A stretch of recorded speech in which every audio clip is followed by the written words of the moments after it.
Class सावधान बैठ, दाहिने से गिनती कर, ग्रुपों में बांट। रिपोर्ट। साहिबान, इससे पहले आपने स्मॉल आर्म्स के बारे में भली भांति जानकारी हासिल कर ली है, तो बैठी क्लास सोचे, स्नाइपर राइफल का सबक शुरू करने से पहले निरीक्षण क्यों किया जाता है? स्नाइपर राइफल के मैगजीन में कुल कितने राउंड आते हैं? उद्देश्य, बैलिस्टिक के बारे में जानकारी देना है। उद्देश्य एक बार फिर से सुने, बैलिस्टिक के बारे में जानकारी देना है। सबक को पूरा करने के लिए सामान, sniper rifle 1, drill cartridge, range flag, इसी प्रकार से बिछी हुई ground sheet, target 1x1, target figure 11, target मटका, मुनासिब दूरी पर इसी प्रकार लगा हुआ, बैलिस्टिक का चार्ट बोर्ड पर इसी प्रकार लगा हुआ हो। सबक को पूरा करने के लिए सामान में किसी साहिबान को कोई शक। क्लास के आसान सिखलाई के लिए सबक को मैं तरतीबवार 4 भागों में चलाऊंगा। भाग 1, परिभाषाएं। भाग 2, अंदरूनी बैलिस्टिक। भाग 3, मिड बैलिस्टिक। भाग 4, बाहरी बैलिस्टिक। भाग 1, परिभाषाएं। बैलिस्टिक किसी भी प्रोजेक्टाइल की उड़ान, हवा में और टारगेट तक पड़ने वाले असर के अध्ययन को बैलिस्टिक कहते हैं। अंदरूनी बॉलिस्टिक्स वह सभी कार्यवाहियां जो प्रोपेलेंट के जलने से लेकर जब तक बुलेट मजल एंड को ना छोड़ी है, उसे इंटरनल बैलिस्टिक्स कहते हैं। मध्यमिक बैलिस्टिक अंदरूनी बैलिस्टिक से बाहरी बैलिस्टिक में बदलने से पहले की कार्यवाहियां जो मजल एंड के नजदीक होती हैं। बाहरी ब्लास्टिक एक बुलेट मजल से लेकर टारगेट तक जो हरकत करता है, उसे एक्सटर्नल बैलिस्टिक्स कहते हैं। एक्सिस ऑफ बोर वो काल्पनिक रेखा जो ब्रिज ब्लॉक से बैरल के मध्य से होती हुई मजल तक जाती है, उसे एक्सिस ऑफ बोर कहते हैं। लाइन ऑफ डिपार्चर मजल से गोली निकलने के बाद जिस दिशा या रास्ते पर जानी चाहिए, उसे लाइन ऑफ डिपार्चर कहते हैं। टाइम ऑफ फ्लाइट बैरल से निकलने के बाद लक्ष्य को हिट करने में जो समय लगता है, उसे टाइम ऑफ फ्लाइट कहते हैं। जंप यह उस अंतर को दर्शाता है जो लाइन ऑफ डिपार्चर और गोली के वास्तविक पथ के बीच होता है। यह हरकत गोली के मजल छोड़ते वक्त होती है और यह राउंड के धमाके के कारण होती है। इसे नंगी आंख से नहीं देखा जा सकता। थ्रो ऑफ यह भी जंप की तरह होता है, फर्क यह है कि इसमें बैरल दाएं बाएं हरकत करती है। लाइन ऑफ साइट उस काल्पनिक रेखा को लाइन ऑफ साइट LOS कहते हैं जो फायर की आंख, बैक साइट और फ्रंट साइट से होती हुई लक्ष्य पर मिलती है।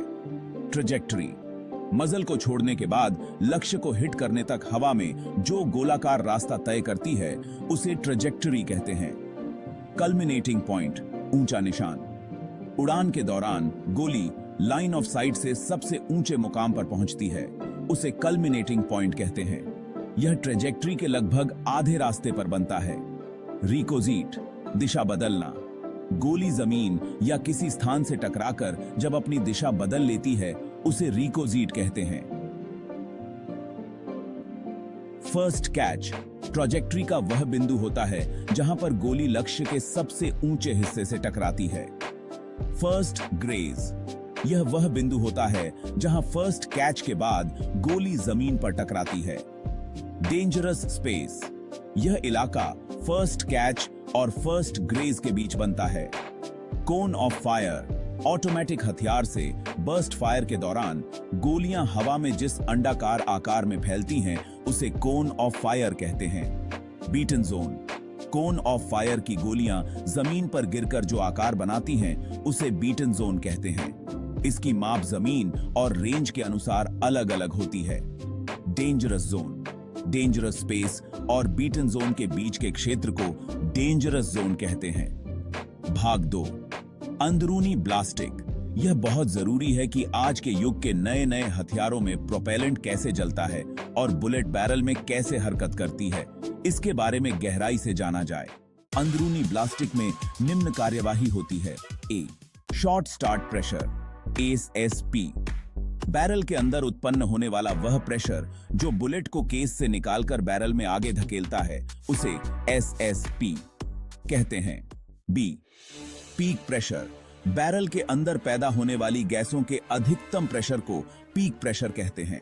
ऑल बर्न पॉइंट जब प्रोपेलेंट पूरी तरह जल जाए, उसे ऑल बर्न पॉइंट कहते हैं। ऑल बर्न पॉइंट जितना जल्दी हासिल होता है, उतना ही मजल, ब्लास्ट और फ्लैश कम होता है और प्रोजेक्टाइल की आगे बढ़ने की क्षमता बढ़ती है। भाग 3। माध्यमिक बैलिस्टिक पैदा होने वाली गैसों का लगभग 75% भाग मजल से निकलता है, जिसका ज्यादा भाग प्रेशर और प्रोजेक्टाइल को आगे की हरकत करने में खर्च होता है। इसमें निम्न कार्यवाही होती है। ए, ब्लास्ट मजल से भारी दबाव से निकलने वाली गैसें आवाज की गति से चलती हैं। यह ध्वनि मजल से दूर और उसकी तरफ दोनों दिशाओं में उत्पन्न होती है। फ्लैश मजल एंड के करीब पैदा होने वाला शोला, जिसका कारण बैरल की गैसों का बाहरी हवा से मिलना होता है। यह 2 हिस्सों में बटा होता है, प्री फ्लैश और प्राइमरी फ्लैश। भाग 4। बाहरी ब्लास्टिक। बाहरी ब्लास्टिक पर प्रभाव डालने वाले कारणों को 2 हिस्सों में बांटा गया है। बाहरी ब्लास्टिक पर प्रभाव डालने वाले कारणों को समझना बहुत जरूरी है। ये कारण बुलेट की दिशा और गति को प्रभावित करते हैं। बुलेट से संबंधित बुलेट का वजन, बुलेट का कैलिबर, बुलेट का आकार, बुलेट का स्पिन। बुलेट को आगे बढ़ाने वाले माध्यम, हवा का घनत्व, तापमान, हवा का प्रेशर या दबाव। इस लेक्चर के जरिए एक प्रयास किया गया है कि आप सबको बैलिस्टिक्स के बारे में जानकारी हो। अगर एक व्यक्ति बैलिस्टिक्स के बारे में थोड़ी बहुत भी जानकारी रखता है तो अपने हथियार और फायर की अच्छी देखभाल कर सकता है।